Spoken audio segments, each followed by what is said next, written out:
अज़ीज़ बच्चों अस्सलाम वालेकुम। आज मेरे मुखातिब फ़र्स्ट ईयर और सेकंड ईयर के बच्चे हैं। आप जानते ही हैं कि इम्तिहानात हमारे सरों पे हैं और हर शख्स की ये कोशिश होती है कि ज़्यादा से ज़्यादा नंबर वो बोर्ड के इम्तिहानात में ले ले। तो आज मैं आपके सामने जो हमारे पेपर का सवाल नंबर 2 है, जो हिस्सा नज़्म में से आता है, उसके बारे में मैं आपको बताने जाऊंगा कि नज़्म का जो जुज़ बे है, जिसका ताल्लुक़ गज़ल से होता है, मैं आज आपको उसके बारे में बताने जा रहा हूं कि पेपर में इस सवाल को कैसे हल करना है। तो अजीज़ बच्चों, पेपर का फॉर्मेट आप इसी तरह बनाएंगे जो जुज़ बे है। जुज़ बे का गज़ल से ताल्लुक़ होता है।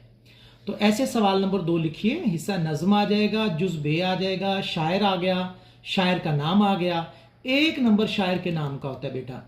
पीछे क्योंकि हमारी गज़ल में से 3 शेर आते हैं। कितने? 3 शेर आते हैं, तो हर शेर 3-3 नंबर का होगा। तो आपने गज़ल के हर शेर को अलहदा अलहदा बयान करना है, क्योंकि गज़ल के हर शेर में एक मौजू होता है। तो हमने उसी मौजू को बयान करना है। अगला शेर अलहदा मौजू का होगा। जैसा कि अगर हम गौर करें तो इस शेर के अंदर जो हम यहाँ आपको समझाने जा रहे हैं, इसमें गुरूर और तकब्बुर ना करने के बारे में मजमून बांधा गया है। तो सबसे ऊपर शायर का नाम 1 नंबर, फिर शेर लिख देना है, फिर मफहूम लिखना है, अलामत शेर लगा रखी है हमने। फिर बेटा ये तशरीह आपने इसी तरह लगा देना है। तशरीह के बाद आपने देखा कि 3 से 4 सतरें हम ज़रा आपको दिखा रहे हैं करीब से। 3 से 4 सतरें शायर के बारे में लिखी। देखिए ज़रा, ज़ेर तशरीह तलब शेर सरताज उर्दू मीर तकी मीर का है।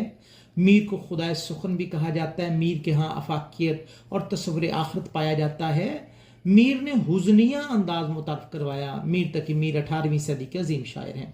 अब देखो ना बेटा, जैसे खुदाए सुखन शायरी का खुदा, अफाकियत ऐसी चीज़ जो माजी मुस्तकबिल हाल और इलाकों की महदूद और पाबंद ना हो, हर जगह पर वो अपने आप को मनवा ले।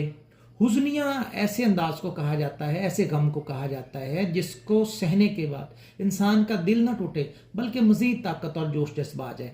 तो ऐसे ही जैसी आप ये यहाँ तक लिख लेंगे पेपर में, तो इस खाली जगह पर आपने इन्हीं बातों को इस्लामी या मुआशरती अंदाज में बयान करना है कि जी गुरूर करने वाले का मुनासिब अंदाज नहीं होता, लोगों पे जुल्म करना गैर मुनासिब है, अल्लाह और अल्लाह के रसूल भी पसंद नहीं करते।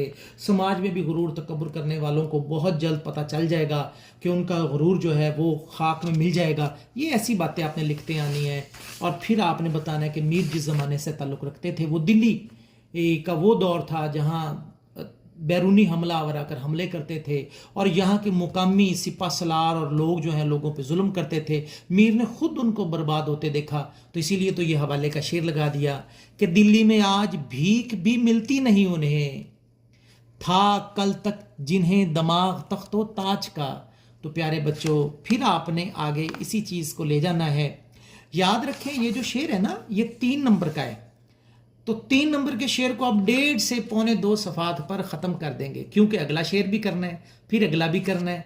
हमारे पास ये सवाल 10 नंबर का है और अमूमन जितने नंबर का सवाल हो उसको अगर आप 2 से ज़रब दे दें तो जो जवाब आएगा तो उतने मिनट उस सवाल को हल करने के लिए होते हैं।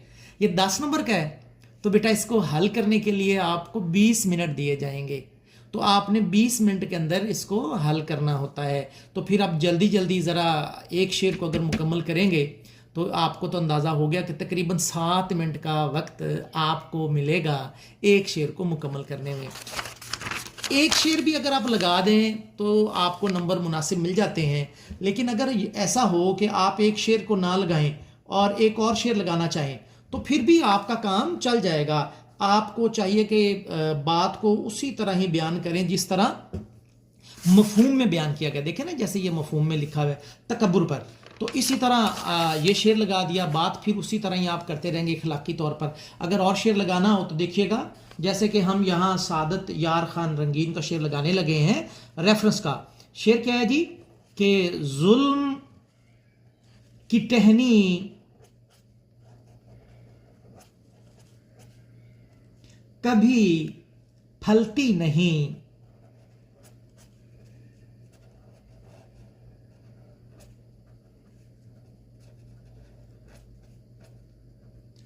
नाव कागज की कहीं,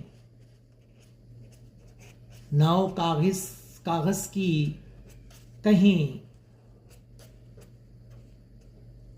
चलती नहीं।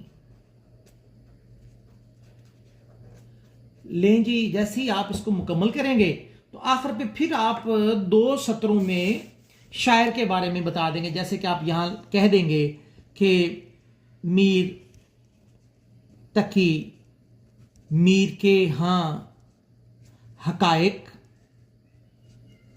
और समाजी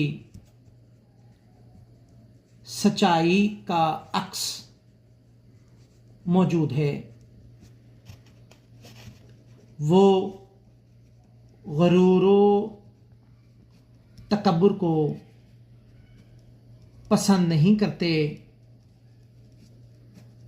बल्कि आजिज़ी का साथ देने की तरगीब करते हैं। उनकी शायरी मिसाली होती है। बेटा, अगर आप इसी चीज़ को मद्देनजर रखते हुए अगर आप पेपर हल करेंगे तो 90+ मार्क्स जो हैं इंशाअल्लाह अज़ीज़ आप लोगों को मिल जाएंगे। फिर दोबारा फॉर्मेट देख लें कि बिस्मिल्लाहिर्रहमानिर्रहीम है, सवाल नंबर 2 हिस्सा नज़्म है, और हिस्सा नज़्म के बाद आप अगर ये राब्ते की अलामत लगाना चाहें तो ठीक है। शायर का नाम है मीर तकी मीर लिख दिया। अगर आप मीर भी लिख देंगे तो फिर भी 1 नंबर मिल जाएगा। शेर लिखा है, मफहूम लिखा है, तशरीह में ये देखिए हमने शायर के बारे में थोड़ा सा इब्तदाइया दिया, बाकी आप तशरीह करेंगे मफहूम के हवाले से, और बाद में आप ये सफ़ा वैसे मैंने छोड़ा हुआ, इसको ना समझिएगा, ये सिर्फ है। अब आप गौर करें तो एक सफ़ा ये बन गया और यहाँ से तशरीह का आधा ये बन गया, तो ये 1.5 सफ़े पे मबनी आपने बेटा काम करना है। तो इंशाल्लाह इसमें से आपको अच्छे नंबर मिल जाएंगे। यूँ आप तीनों शेयर करेंगे तो 9 नंबर लेने में आप कामयाब हो जाएंगे इंशाल्लाह। अगले सवालात के हल के लिए भी इसी तरह ही मैं आपके साथ हूँ। मैं चीदा फर्दन स्टेप बाय स्टेप और किस्त दर किस्त आपके सामने इसी तरह सवाल हल करके भेज रहा हूँ। आप सारी वीडियोस को देखें और तमाम तलबा तक मेरी वीडियोस पहुंचाएं। ये ज़ाहिर है फ़र्ज़ है आप पर, इल्म की रोशनी जहां तक हो सके उसे फैलाना चाहिए। तो अपना ख्याल करें, खुश रहें और बेहतरीन नंबर बोर्ड में से हासिल करें। अल्लाह हाफिज़।